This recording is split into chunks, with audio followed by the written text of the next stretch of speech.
this video, we're looking at the X23 Autoclave and a couple of maintenance tasks that are required to make sure that it is working efficiently. First of all, we're going to have a look at the water chambers. So you've got your clean chamber and then your dirty water chamber.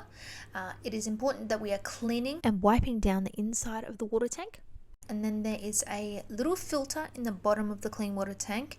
You can pull it out and it is like a little mesh dome type thing.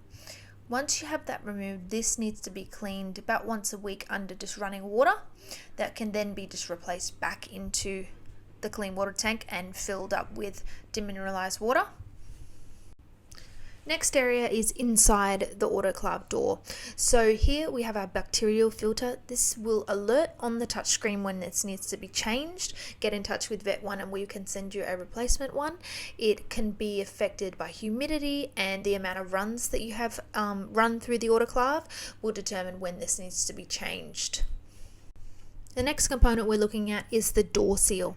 So if you place a finger up inside the door, there is a pin to pull down, and that allows you to swirl the door seal around. This will make it tighter or looser, making sure that's nice and tight and firm, and then closing the door just to make sure that it's feeling nice and secure.